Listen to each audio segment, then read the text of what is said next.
Buenos días, hoy domingo 16 de noviembre del año 2025 vamos a iniciar nuestra Escuela Dominical Virtual Cristiana señalando el tema, el cual es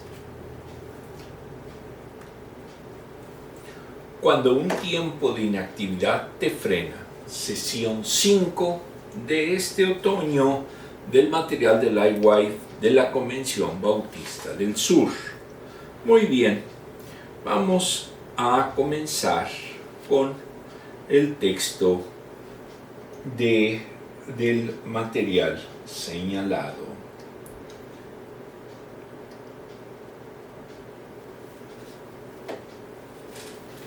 Esos son los posts. El de la izquierda es la portada del material, el de la derecha ahorita lo explicamos. Muy bien.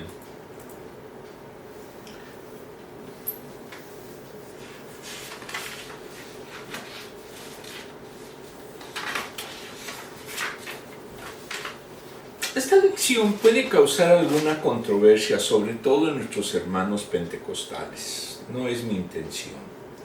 Utiliza el tiempo de inactividad para estar preparado para el futuro. Aplicación para la vida. Tú y yo nos enfrentamos a un dilema. Odiamos esperar, pero nos vemos obligados a hacerlo con mucha frecuencia.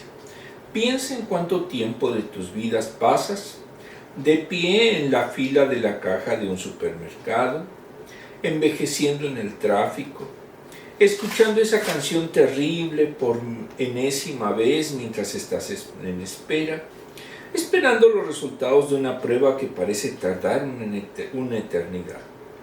Un profesor de la UCLA, que es la Universidad de California en Los Ángeles, sugirió con humor la creación de una nueva unidad de tiempo llamada Bocina segundo, definida como el tiempo transcurrido desde que cambias el semáforo hasta que la persona detrás de ti toca la bocina. Sería la medida de tiempo más pequeña conocida por el hombre. Aquellos de nosotros que queremos las cosas al instante, vemos la espera como una locura. Pero, ¿qué pasa si Dios tiene en esos espacios algo para nosotros que no podemos recibir de ninguna otra manera? No desperdiciemos más nuestra espera. Los discípulos de Jesús estaban en una sala de espera con lecciones para ayudarnos a esperar bien. Eran impacientes y como nosotros, no eran así muy pacientes, pero eran los discípulos. Del lado izquierdo vemos la portada y dice Play While Here, que significa espere aquí, y un reloj que simboliza el tiempo que espera una persona, que es la del lado derecho. Vamos a iniciar ahora con nuestro paseo teológico, con nuestro paseo bíblico. Hechos 1 del 4 al 8. Una vez, mientras comía con ellos, les ordenó: no se alejen de Jerusalén, sino esperen la promesa del Padre, de la cual les he hablado.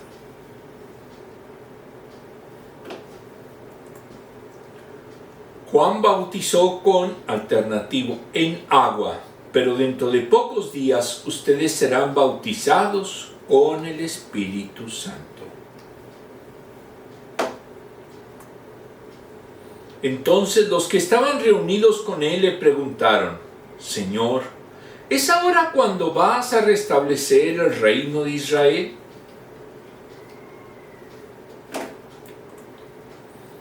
No les toca a ustedes conocer la hora ni el momento determinados por la autoridad misma del Padre, les contestó Jesús. Y aquí es algo interesante. Cuando en las profecías se habla de un tiempo, no se dice una fecha específica. Los que digan que el día tal, que el mes tal, del año tal, va a aparecer esto, el otro, pues no, son unos merolicos, no les hagan caso. Pero cuando venga el Espíritu Santo sobre ustedes, recibirán poder y serán mis testigos tanto en Jerusalén como en toda Judea y Samaria y hasta los confines de la tierra. Muy bien. Vamos a ver, esta es una representación. Ya sabemos que es solo una representación gráfica. El Espíritu Santo no es una paloma. Pero bueno, para que tengan ustedes noción de que lo que estamos hablando o de lo que vamos a hablar. Versículo 4. En el libro Hechos de Samuel Pérez Millós, editorial CLIE, las instrucciones tuvieron lugar en los 40 días que se les manifestó resucitado. No se especifica el lugar de lo que sigue. Estaban reunidos, etimológicamente es comer sal juntos. Entonces la instrucción tuvo lugar cuando comían con Jesús, 10, 40 y 41. Cuando no señalemos el libro se refiere a Hechos. Allí les dio el mandamiento de permanecer en Jerusalén. Les había comisionado para predicar el Evangelio, pero debían esperar un poco para iniciar el cumplimiento de su misión. Jerusalén fue el lugar donde murió Jesús e iba a ser donde la iglesia sería constituida. No en Roma, eso sí se los aseguro. Allí donde era el centro del régimen de la ley, la promesa del Padre, hasta que hayan sido investidos del poder de lo alto. Lucas 29:44. Llamó al Espíritu Santo la promesa del Padre, como se profetizó en el Antiguo Testamento. Isaías 44:3, Ezequiel 36:26-27, Joel 2:28-32. Y también lo había prometido Jesús, Lucas 24:49, Juan 14:16 y 16:7. Entonces es el espíritu de la promesa, Efesios 1:13. En el discurso del apóstol Pedro en Pentecostés, diría que el don del Espíritu Santo proviene del Padre, 2:33.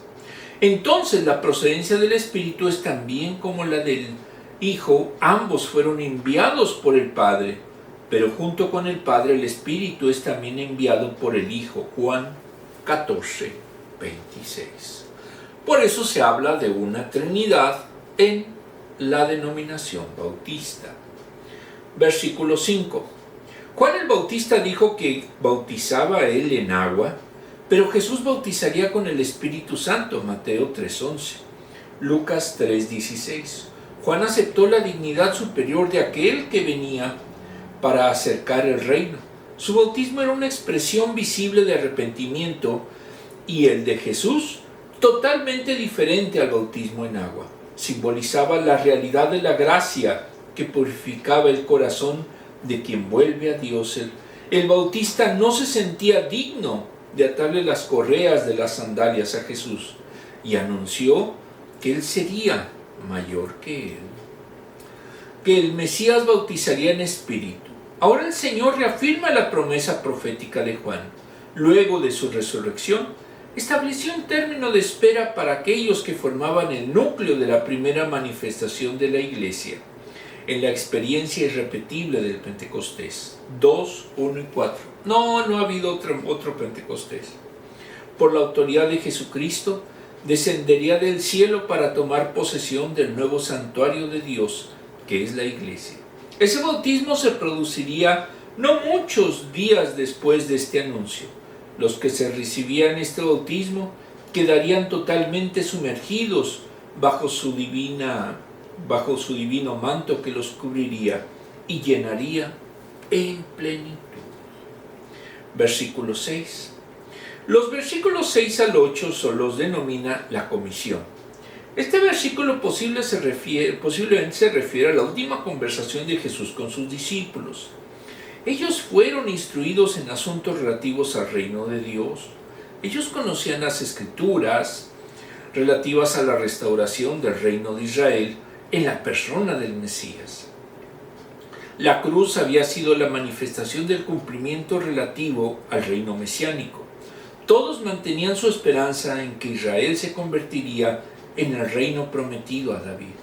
El heredero del reino era Jesús, no solo por descendencia davídica, sino por su condición de Mesías.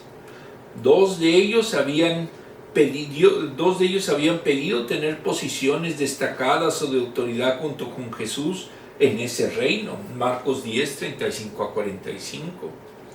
La venida del Espíritu Santo era otra señal para el tiempo del reino del Mesías. Todo ello conducía a que sintiesen un marcado interés sobre el momento en que sería restaurado el reino. Pensaban en el reino de Jesús sobre la tierra, que tendría lugar en el futuro, en la segunda venida, que todavía no ha sido. Ello iría acompañado con la destrucción de los enemigos de Israel y para la preeminencia sobre los demás pueblos. Salmos 23, 110, 1 al 7, Isaías 11, 1, 14, 1, 2, 42, 8 al 23.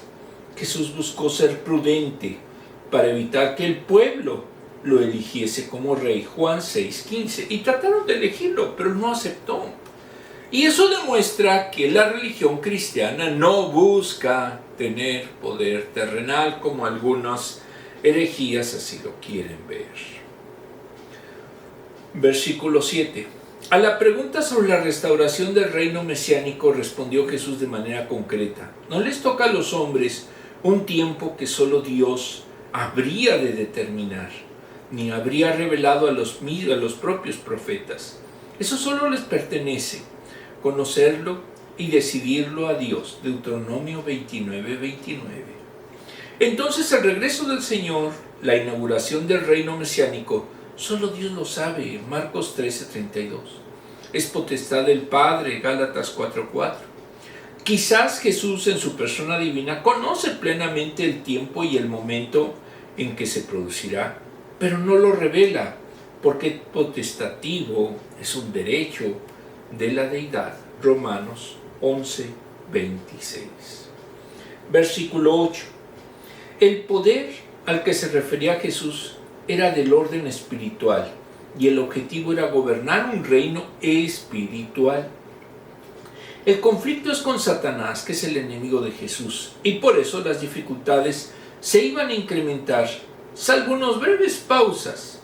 Por eso los enviaba a esta obra que requerían un poder sobrenatural para llevarla a cabo. La misión, la evidencia de que eran seguidores de Jesús y que obraban en su nombre, requería de hacer señales y prodigios como Él los había hecho. Por eso necesitaban ser investidos de poder de lo alto. Con la venida del Espíritu Santo, Él había sido enviado al mundo con una misión redentora. Juan 1:29. Cristo recibió al Espíritu en plenitud. Juan 3:54. Por ese poder hizo las señales mesiánicas y en el Espíritu se ofreció a sí mismo al Padre. Hechos 9:14. Los discípulos eran enviados así como Él había sido enviado. Tiene la misión reveladora del Dios de revelar la presencia y el plan de Dios al mundo. No solo hablando de Cristo, sino manifestándolo a Él.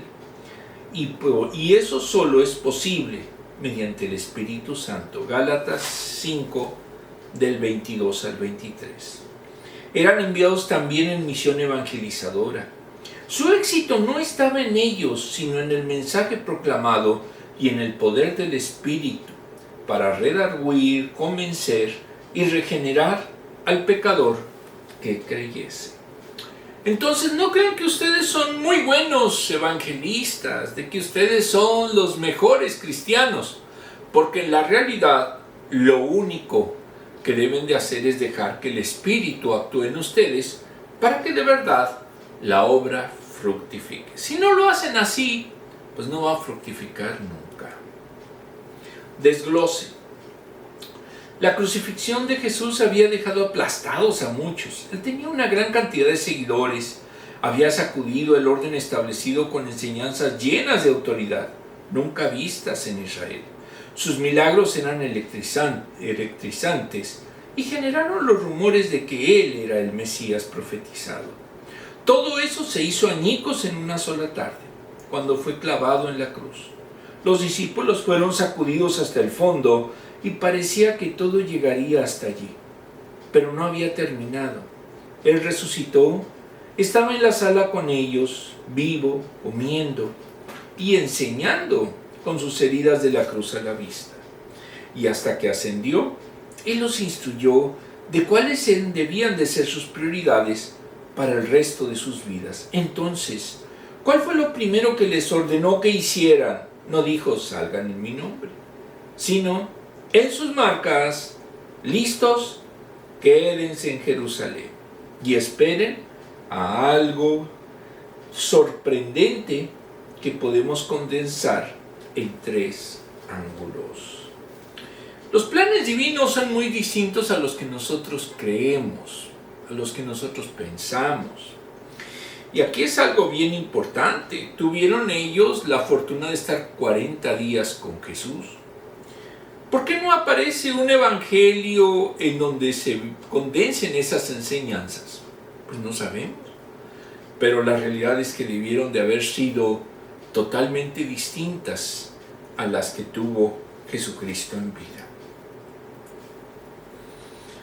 La promesa del Padre, una promesa que trajo profecías magníficas que despertaron expectación. Joel 2:28, Ezequiel 36, 26 a 27. 2. La cual les dijo, oyeron de él. Jesús les recordó su enseñanza acerca del otro consolador como él que les sería dado. Y 3. Jesús comparó entonces el bautismo de Juan con el bautismo en agua, con el que se estaba a punto de dar ahora en el Espíritu Santo, así como Juan sumergió en agua a un creyente. Así también serían ellos sumergidos en el Espíritu Santo, por quien serían fortalecidos desde lo alto. Versículo 8, Lucas 24:49.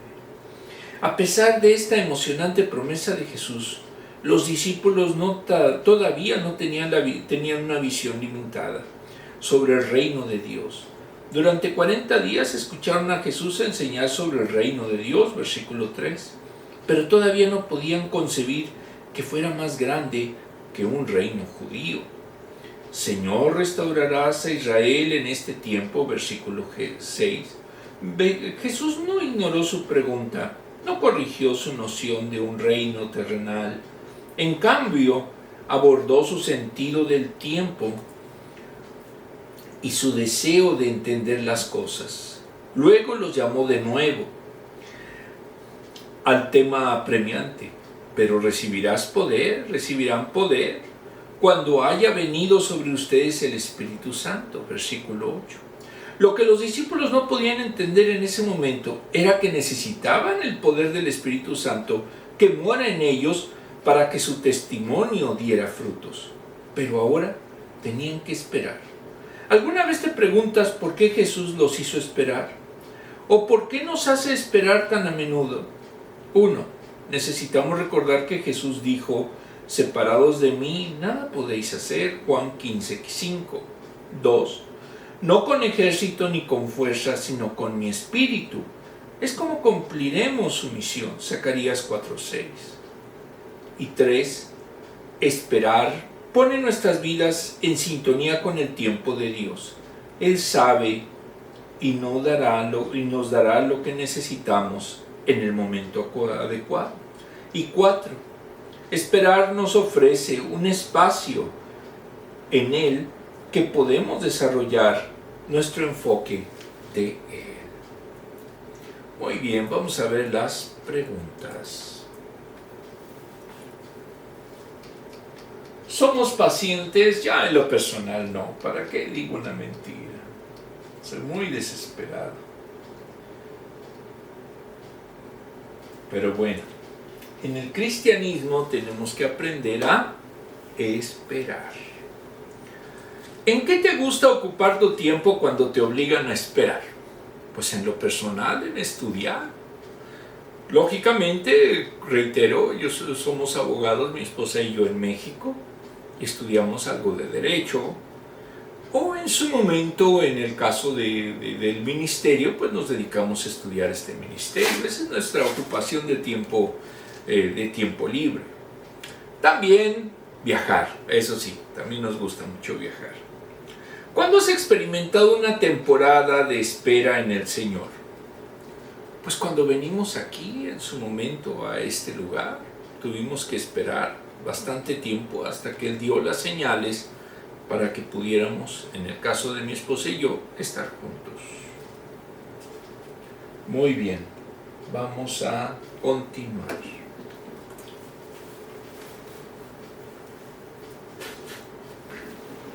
Versículos del 12 al 14. Entonces regresaron a Jerusalén desde el monte llamado de los Olivos, situado aproximadamente a 1 kilómetro de la ciudad. Allí en ese monte de los Olivos fue donde Jesús ascendió. Cuando llegaron, subieron al lugar donde se alojaba. Estaban allí Pedro, Juan, Jacobo, Andrés, Felipe, Tomás, Bartolomé, Mateo, Jacobo hijo de Alfeo, Simón el celote y Judas hijo de Jacobo. Si los contamos son 1, 2, 3, 4, 5, 6, 7, 8, 9, 10, 11 y 12. Muy bien. Esos eran los apóstoles de ese momento.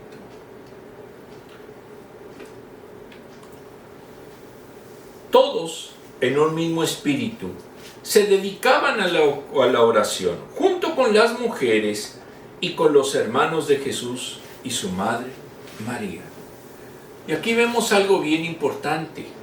Los que estaban allí reunidos para recibir el Espíritu Santo no eran solo los apóstoles, ni solo a ellos se les manifestó, sino eran mujeres, eran hermanos de Jesús o inclusive la propia María.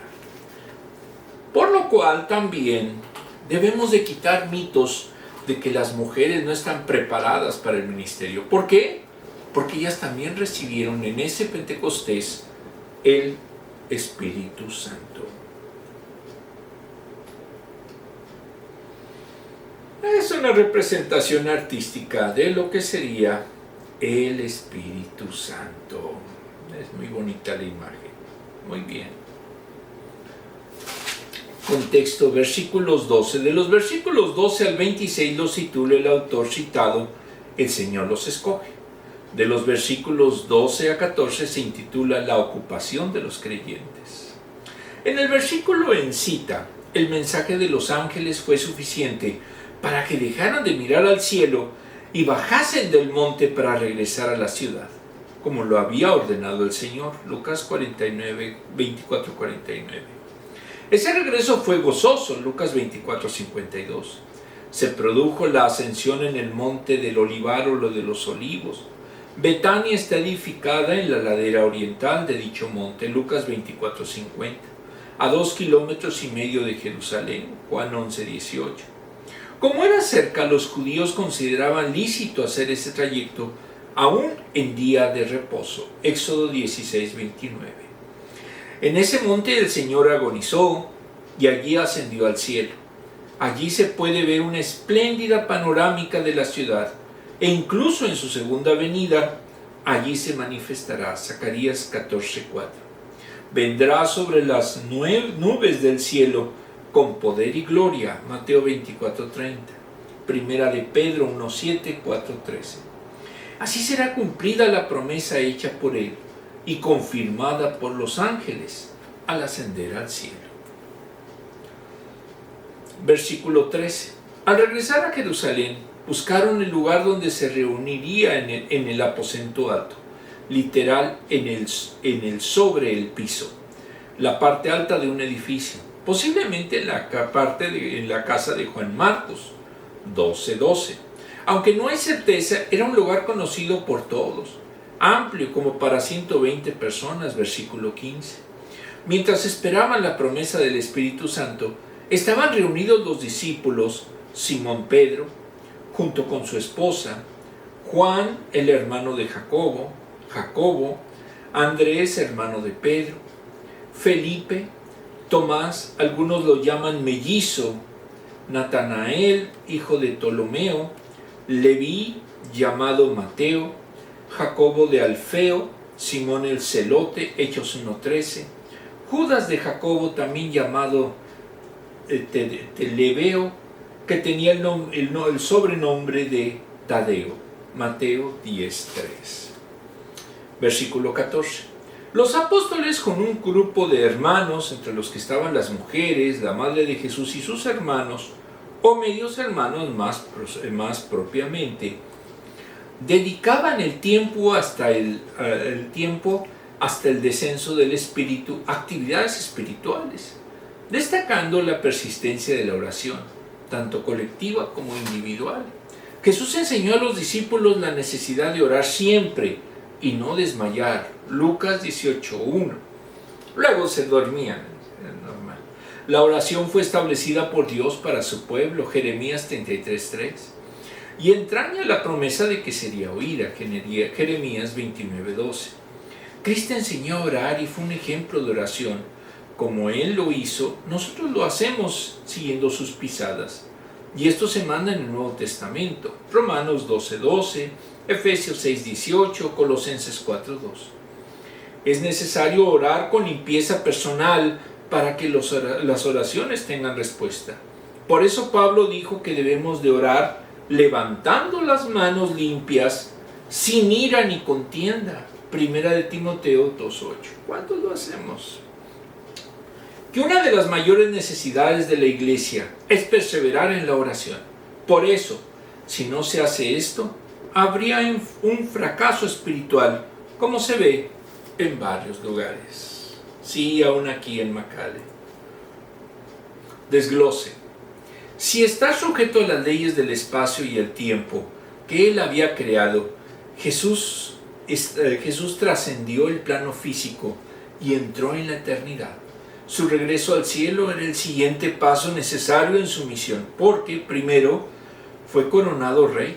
La visión mesiánica de Daniel predijo que el Hijo del Hombre triunfante vendría con las nubes del cielo al trono de Dios, donde se le daría dominio y hogar sobre un reino eterno. Daniel 7, 13, 14. La ascensión de Jesús fue su coronación victoriosa como el rey mesiánico. Ahora está sentado a la diestra de Dios. Su reinado ya ha comenzado. 2. Intercede como nuestro gran sumo sacerdote en el día de la expiación que se celebra anualmente en Israel. El sumo sacerdote caminaba a través de una nube de incienso hacia el lugar santísimo, con la sangre de un sacrificio inocente por los pecados de Israel. Y luego regresaba a Israel, Levítico 16. Jesús ascendió al cielo como sumo sacerdote, entrando en el tabernáculo no hecho de manos, con su propia sangre para expiar nuestros pecados. Hebreos 9, 11, 14. Él continuamente aboga, 1 de Juan 2:1, e intercede por nosotros, Hebreos 7, 25, y un día regresará. Recientemente, el 5 de noviembre de este año, el jerarca de la Iglesia Católica hizo una bula muy interesante en donde se desmitifica a la Virgen María como intercesora ante Dios y se evita esa mariolatría, lo cual es un avance en realmente tener una sana doctrina, aún en esa herejía. 2. Da acceso a la ascensión de Jesús. Dio a todos los creyentes acceso instantáneo a Él. Si querías hablar con Jesús mientras estabas en la tierra, tenías que viajar a donde Él estaba desde su ascensión. Cada creyente puede comunicarse con Él en cualquier momento a través del Espíritu Santo que mora en nosotros. Juan 14, del 4 al 27, 16, del 13 al 14. La partida de Jesús dejó atónitos a los apóstoles, versículos 9 al 11. Entonces comenzó la espera, y los 11 apóstoles nos muestran cómo hay que vivirla. Su espera estuvo llena primero de oración, gran gozo y alabanza continua. Lucas 24, del 52 al 53. 2. Oración continua, Hechos 1:14. La oración es la expresión de nuestra dependencia de Dios y nuestra petición confiada en Él. Posiciona nuestro corazón para lo que Él quiera hacer en su tiempo. Esto se convirtió en un hábito para los creyentes. En Hechos es sorprendente que a cada punto de inflexión importante en la narrativa de la acción redentora de Dios encontramos una mención de la oración. 1:14, 8:14 al 17, 9 del 11 al 12, 10:4, 9 y 30. Tres verdadera comunión. Los seguidores de Jesús esperaban juntos. Su adoración y oración era una experiencia grupal, lo que amplificaba su alabanza y fortalecía su comunión. Cuando convertimos la espera en adoración junto con otros y ponemos nuestras esperanzas en Jesús, Dios obra en nosotros mientras nos prepara para la respuesta anhelada. Pregunta. Vamos a ver la siguiente pregunta.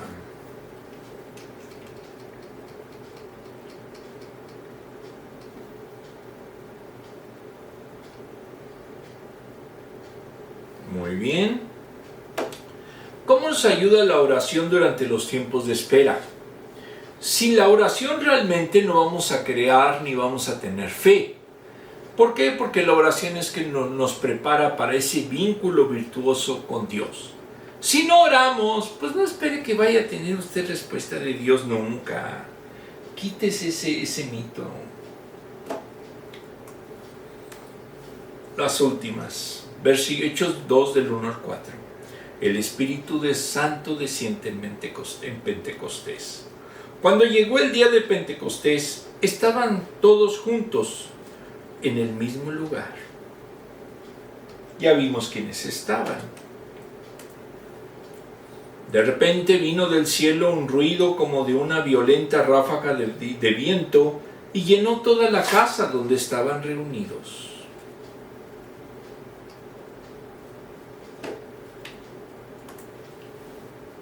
Se les aparecieron entonces unas lenguas como de fuego que se repartieron y se posaron sobre cada uno de ellos.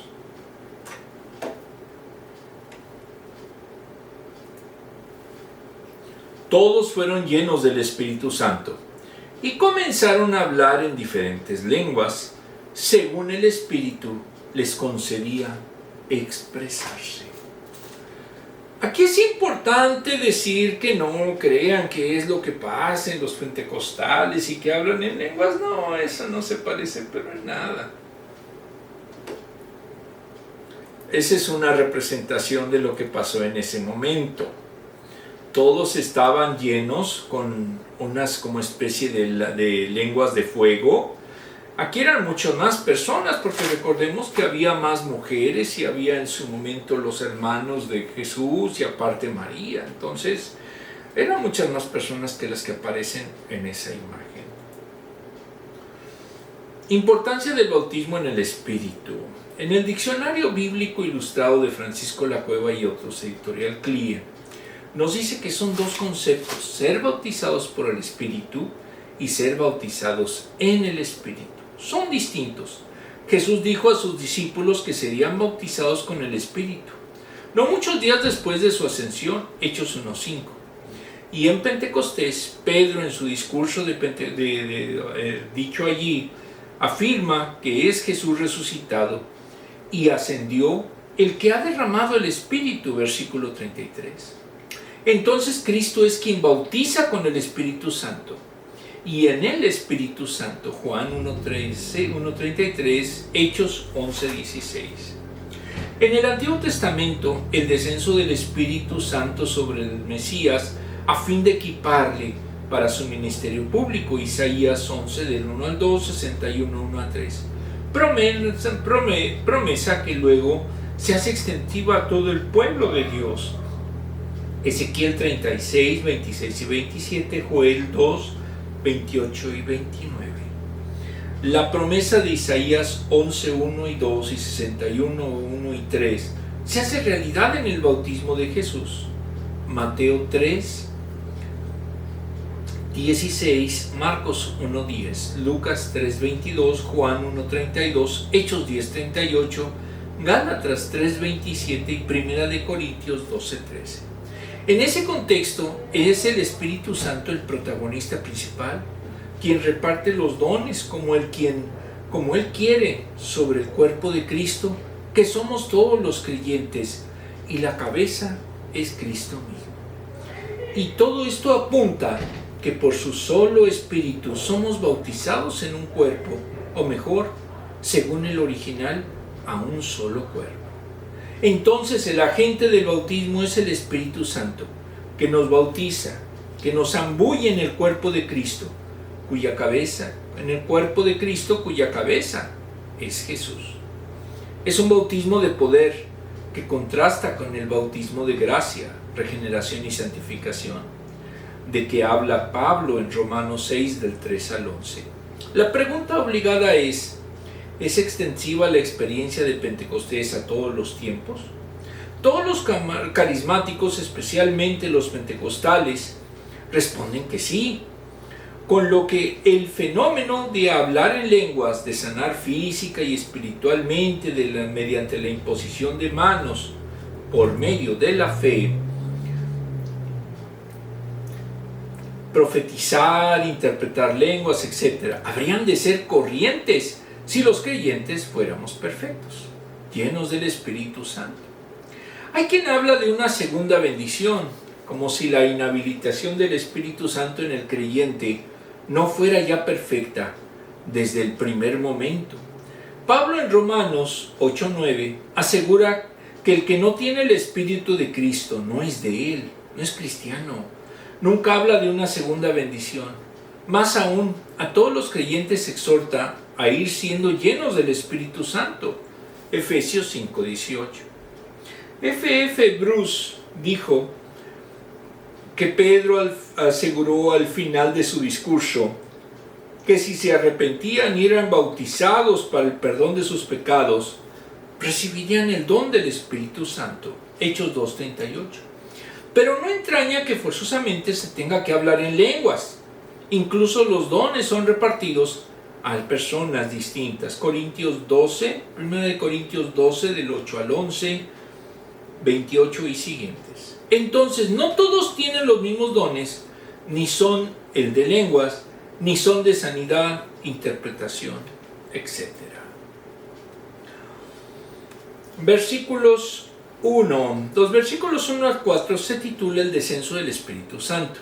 En el versículo 4, estudio, en el calendario judío había llegado la fecha del Pentecostés, equivale a 50, es decir, 50 días después de la Pascua, Levítico 23 del 15 al 16.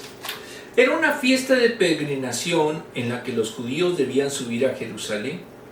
En el año 30 después de nuestra era tuvo lugar en la última semana del mes de mayo. Se le llama también la fiesta de la cosecha, Éxodo 23:16. Y estaba destinada a dar gracias a Dios por el final de la recolección. Y en ella se le ofrecían los primeros panes de la nueva cosecha. También la llamaron la fiesta de las semanas, porque debía celebrarse 7 semanas después de la Pascua, Levítico 23:15, Números 28:26. Los de la diáspora la llamaban en griego Pentecostés, y contaban los días en lugar de semanas. Para los cristianos son los 50 días después de la resurrección, cuando desciende el Espíritu Santo. Versículo 2. El tiempo de Dios había llegado, se cumplía la promesa del envío del Espíritu Santo. Repentinamente hubo un estruendo procedente del cielo. El ruido venía de arriba. Ese ruido fue percibido no solo por las gentes que estaban en la casa, sino en todo Jerusalén. No hubo advertencia. Ese sonido era como de un viento violento, tal vez un viento huracanado. Me tocó en alguna ocasión en el volcán Elmili del año 2005, si no me equivoco, estar en medio de un huracán en la isla de Cozumel. Y créanme, es increíblemente devastador el sonido que tiene un huracán. En hebreo como en griego, la misma palabra es para viento y espíritu, Ezequiel 37:9, 14, Juan 3:8. Era un acontecimiento sobrenatural y divino. Dios soplaba sobre el mundo de los hombres para comunicar vida nueva para a los que aceptaban el mensaje de su gracia para la salvación, comenzando una nueva dispensación en el mundo de los hombres. Se llenó la casa de ese viento. Todo estaba entre el grupo que estaban esperando que se cumpliese esa promesa de la venida del Espíritu Santo. Versículo 3. Juan el Bautista había anunciado que Jesús bautizaría con el Espíritu Santo y fuego, Mateo 3:11. Cristo, después de su resurrección, estableció un tiempo de espera para el núcleo de donde surgiría la iglesia, a través de la experiencia irrepetible del Pentecostés. Por esa autoridad, el Espíritu Santo tomó posesión del nuevo santuario de Dios, que es la iglesia. Por tanto, todo creyente está bajo la bendita influencia del Espíritu, si de verdad es creyente. Su bautismo sería en fuego. Al descenso sobre la iglesia, armoniza plenamente con las lenguas como de fuego repartidas sobre cada uno de los presentes. Entonces es para todos los cristianos. Pablo diría después que el que no recibe el Espíritu enviado por Cristo y que reproduce a Cristo en la vida de los cristianos, no es de él, Romanos 8:9. A todos se les sumergió en el Espíritu y se les colocó bajo su influencia. Viento y fuego eran propios de las teofanías y de la presencia visible de Dios. Éxodo 3:2, 24:17, Segunda de Samuel 5:24, Primera de Reyes 19:11. Teofanías es cuando se tenía contacto directo con Dios. Versículo 4.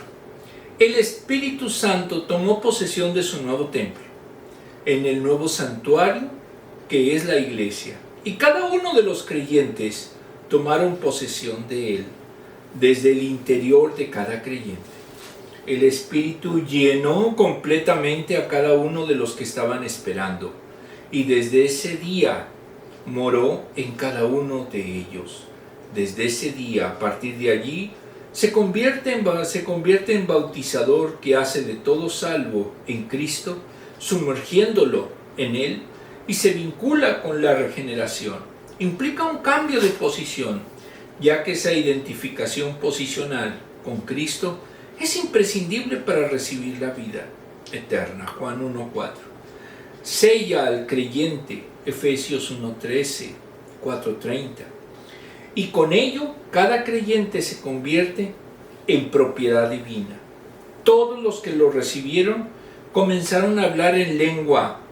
Era operación de Dios en ellos.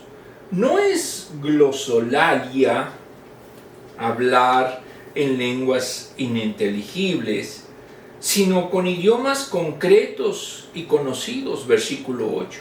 Eran lenguas desde Persia hasta Roma.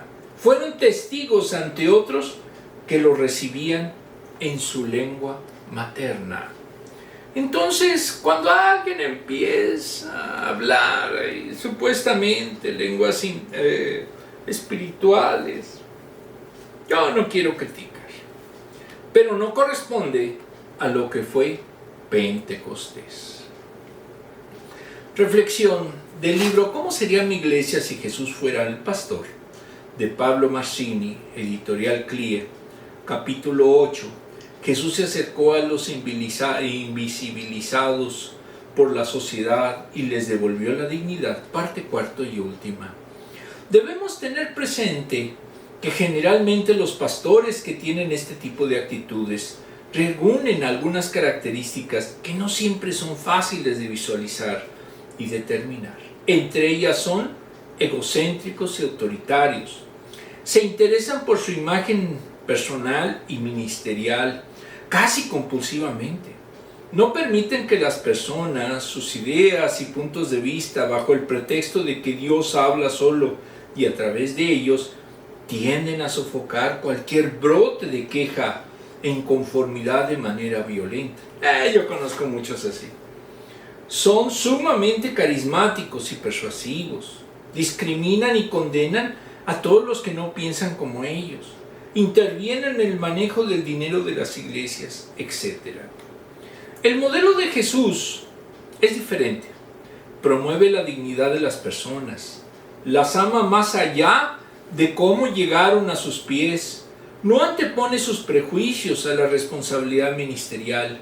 A todos recibe y escucha, por señalar la cruz como única manera de ser salvos y transformados por una nueva vida en Cristo. No es egoísta, no es personalista ni egocéntrico. Solo señala a Jesús y busca su gloria. Cristo restauró la dignidad de las personas a lo largo de su ministerio y particularmente mediante el sacrificio en la cruz. Y es la puerta que nos lleva a la salvación y a la eternidad. Debemos esforzarnos por hacer las mismas cosas que Él hizo siempre. Juan 13:15. El término invisibilidad ha sido ampliamente utilizado y difundido en las ciencias sociales para hacer alusión al conjunto de necesidades socioculturales dirigidas a un grupo social hegemónico que tiende a omitir efectivamente a otro grupo social, al que se pretende dominar o mantener ajeno a las decisiones o control social o político, y simplemente ocultarlos como a una minoría. En la Alemania nazi, los hitlerianos, los nazistas, ocultaron a los judíos y les echaron la culpa de todo lo malo que pasaba en esa república fascista. Tristemente, en la actualidad en Estados Unidos, estamos haciendo de los indocumentados a ese grupo a atacar. Se les culpa de todo, aunque no tengan ni siquiera la culpa. Pero es parte de un sistema racista que busca hacerlos invisibles. Los procesos de ocultamiento social, estrechamente vinculados a dinámicas de racismo, sexismo o discriminación, en general afectan a minorías y personas concretas que sufren por la estigmación.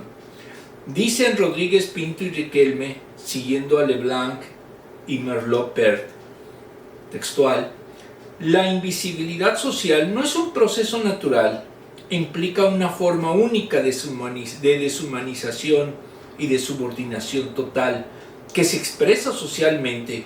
Por la existencia humana es un hecho conferido a una revelación manifiesta a otros y otras. Leblanc indica que la visibilidad y la invisibilidad se encuentran unidas por hilos imperceptibles y que lo visible es una realidad que muestra una textura superficial de algo o alguien que es inagotable, profundidad pero imperceptible, y por lo tanto la visibilidad será el anverso de la invisibilidad, que sin embargo son parte de un mismo proceso de deconstrucción social que pesa sobre los individuos o sobre sus actividades en el espacio público. Fin de la cita. En Israel, en la época de Jesús, la clase religiosa y política logró invisibilizar a los pobres, desvalidos, menesterosos y prostitutas. En efecto, los mencionados vieron en Jesús una esperanza y comprensión que desde el entorno político y religioso se les había negado. Pero Jesús dio un paso más que el de la misericordia. Se movió a la acción concreta. Los sanó, los alimentó, los perdonó, los restauró y cambió sus situaciones familiares, sus prácticas comunitarias y sociales. Por todo Israel se supo que había uno al que llamaban Hijo del Hombre, que era capaz de modificar las realidades de hecho. En la primigenia iglesia había una tarea especial desarrollada en medio de los pobres y necesitados, que incluía hasta sus finanzas personales. Como dice Green, cita: sostener y sepultar a los pobres, satisfacer las necesidades de los niños carentes de recursos o huérfanos, y a los ancianos, ahora reducidos a la casa, y también a las víctimas de algún naufragio, de cualquiera que se halle en las minas y deportado en las islas o en prisión debido a su fidelidad a la iglesia de Dios. Fin de la cita. Pero debemos reconocer que muchas veces nos incomoda ver la realidad de los más necesitados, de los frágiles y vulnerables, dado que nos enferma el escenario del cristianismo carnal, capaz de intelectualizar el Evangelio, pero no operativizarlo en el día a día, haciendo lo que Jesús haría en nuestro lugar. Sabemos lo que debemos hacer, pero nos cuesta hacerlo. Santiago 2:17, 4:17. De allí la importancia de permitir o facilitar que la plenitud del Espíritu nos llene y que la palabra de Dios more en abundancia en nosotros. Colosenses 3:16-18. Para poder ser transformados en nuestra mente, Romanos 12 del 1 al 2, hasta tener la mente de Cristo y decir como el apóstol Pablo: ya no vivo yo, mas Cristo vive en mí. Hay un constante desafío para la iglesia hoy. Debemos dejar de enfatizar la cultura de plataforma y vivir en la cultura de servicio. El autor define la cultura de la plataforma como la construcción de una adoración más ampulosa, profesionalizada, festiva y celebratoria, que en lo ideal tiende a dotar al servicio religioso de una vitalidad que sea capaz, sorpresa tras vez, no solo por la precisión de la gestión humana, sino fundamentalmente por la intervención divina, resultante sobre una nueva dimensión, el pasarla bien. El show potencia la experiencia y la hace más emotiva. Sí, yo conozco muchas iglesias que tienen show. Es en ella donde podemos demostrar por nuestros frutos la obra del Señor en cada uno de nosotros y colectivamente como cuerpo de Cristo, al que le place hacer la obra encomendada en la gran comisión. Jesús tuvo una profunda identificación con los necesitados y angustiados, y en el Evangelio de Mateo da cuenta explícitamente de la empatía de Jesús. Esto inclusive se vería en la sentencia del día del juicio final, y tiempo en el que todos y cada uno de nosotros deberá rendir cuentas cuando aparece resaltada en nuestros oídos y corazones la frase de Jesús: por cuanto lo hiciste a uno de estos más pequeños, a mí me lo hicieron. Más que empatía, hubo una plena y absoluta identificación de Jesús con los más pequeños, los más vulnerables, aquellos que no pueden por sí mismos salir de la situación en la cual se encuentran, debido a su fragilidad, enfermedad, opresión o pecado. Fuimos pequeños, pero Él nos abrazó, perdonó, consoló, nos levantó y restauró. Desglose. La festividad judía llamada 50, en griego Pentecostés, se celebraba 50 días después de la Pascua cada año.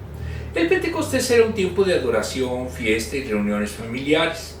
Los discípulos habían pasado 10 días de espera en oración. Luego en Pentecostés la espera había terminado. Su reunión de oración fue intervenida de repente con 3 experiencias sensoriales que señalaron el derramamiento del Espíritu Santo. Primero, sonido. Se escuchó el rugido de un viento violento. El viento es asociado a menudo con el Espíritu de Dios en las Escrituras. Salmo 33:6, Ezequiel 1:4, 37:9 y 14. Lo que enfatiza su poder, su libertad y sus caminos misteriosos. Juan 3:8. 2. Vista. Luego vino después apareciendo como una sola llama, que luego se dividió en pequeñas llamas. El fuego daba luz sin calor ni humo. Las llamas sobre cada discípulo indicaban que el Espíritu había sido dado a cada creyente. 3. Habla. Lo que siguió hizo que la evidencia sobrenatural de la venida del Espíritu Santo, de la observancia a la participación, los discípulos hablaron idiomas que nunca habían aprendido. Los peregrinos de muchas naciones que estaban en Jerusalén para Pentecostés se quedaron perplejos al oír a los galileos, que eran con fama de poco intelectuales, contar las maravillas de Dios en nuestras propias lenguas. Versículo 11 y versículos 9 al 11. Se nombraron 15 grupos lingüísticos diferentes, cada uno de los cuales escuchaba su propia lengua materna de personas que tenían reputación de ser incultas. Esto fue una redención de la Torre de Babel, Génesis 11 del 1 al 8, donde la humanidad buscó construir un templo para su gloria del hombre y Dios los confundió haciéndolos hablar en diferentes idiomas. Con la venida del Espíritu Santo, Dios hizo de su pueblo el templo y superó la barrera del idioma para reunir un nuevo pueblo para sí de entre las naciones. Lucas explica que todos fueron llenos del Espíritu Santo. Una nueva era había comenzado en la historia de la redención. Dios en Pentecostés dio el Espíritu Santo a cada creyente, no solo en Jerusalén, sino en todas las épocas que siguieron a través del testimonio multicultural y lleno del poder de discípulos llenos del Espíritu Santo. Miles fueron salvos por la fe en Jesús y bautizados para formar la iglesia en Jerusalén. Algunos hemos esperado y orado durante años esperando el retorno del Mesías, pero Dios nos manda a confiar en Él a través de nuestra incertidumbre, retrasos, dolor e impotencia. Estemos seguros que Dios quiere trabajar en nosotros mientras alinea las circunstancias para su gloria. Las últimas preguntas.